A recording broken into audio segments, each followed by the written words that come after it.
आजच्या व्हिडिओमध्ये आपण पाहणार आहोत महात्मा गांधी यांच्यावरती निबंध किंवा भाषण। महात्मा गांधी हे भारताचे सर्वात मोठे राजकीय नेते मानले जातात। ते भारतीय स्वातंत्र्य चळवळीचे अग्रणी नेते होते। सत्याग्रहाचे तत्वज्ञान त्यांनी भारतीय इतिहासात अजरामर केले।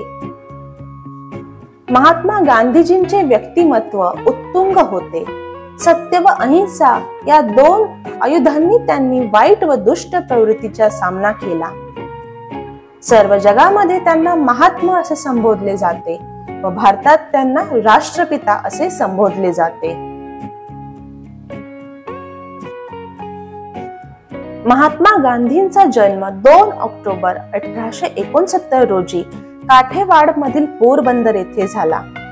2 ऑक्टोबर हा त्यांचा जन्मदिवस भारतात सर्वत्र सत्य, अहिंसा व समता दिन म्हणून साजरा केला जातो। त्यांच्या वडिलांचे नाव करमचंद गांधी होते। त्यांनी आपल्या लाडक्या मुलाचे नाव मोहनदास असे ठेवले। मोहन भावनगर येथील समरदास कॉलेजमधून मॅट्रिक पास झाला।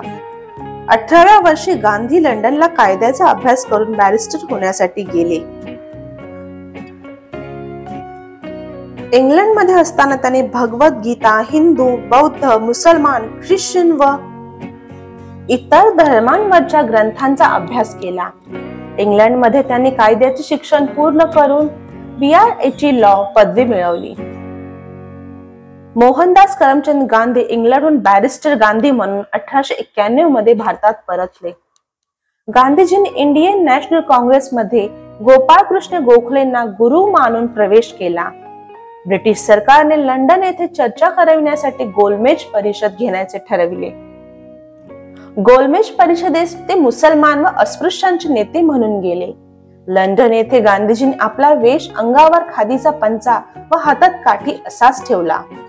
ते म्हणाले, आमचा देश दरिद्री आहे, त्यांचा प्रतिनिधी म्हणून मी आलो आहे। गांधीजींनी 1934 मध्ये वर्ध्याजवळ सेवाग्राम येथे आपला सेवाग्राम आश्रम स्थापन केला। त्यांची राहणी अतिशय साधी व विचारसरणी उच्च होती। ते स्वतःचे पंचे चरख्यावर स्वतः विणत असत। साधे शाकाहारी जेवण घेत असत। त्यांची ईश्वरावर गाढ श्रद्धा होती। ते अहिंसेचे पुजारी होते। दुष्ट लोकांशी देखील प्रेमाने वागा असा ते संदेश देत असत। सत्याग्रह हरताळ करा, पण निशस्त्रपणे करा असे ते सांगत। काँग्रेसने महात्मा गांधीजींच्या नेतृत्वाखाली 1942 मध्ये भारत छोडो हे आंदोलन छेडले। त्यांनी ब्रिटिश सरकारला उद्देशून चले जाव ही घोषणा दिली। 15 ऑगस्ट 1947 रोजी भारत स्वतंत्र झाला। दिल्लीच्या लाल किल्ल्यावर भारताचा तिरंगा फडकला। 31 जानेवारी 1948 रोजी प्रार्थनेच्या वेळी नथुराम गोडसेने गांधीजींवर गोळी झाडली। महात्मा गांधींचे नाव भारताच्या स्वातंत्र्य इतिहासात अजरामर झाले। राजघाट, नवी दिल्ली येथे महात्मा गांधीजींच्या स्मृतिप्रित्यर्थ समाधी बांधली गेली।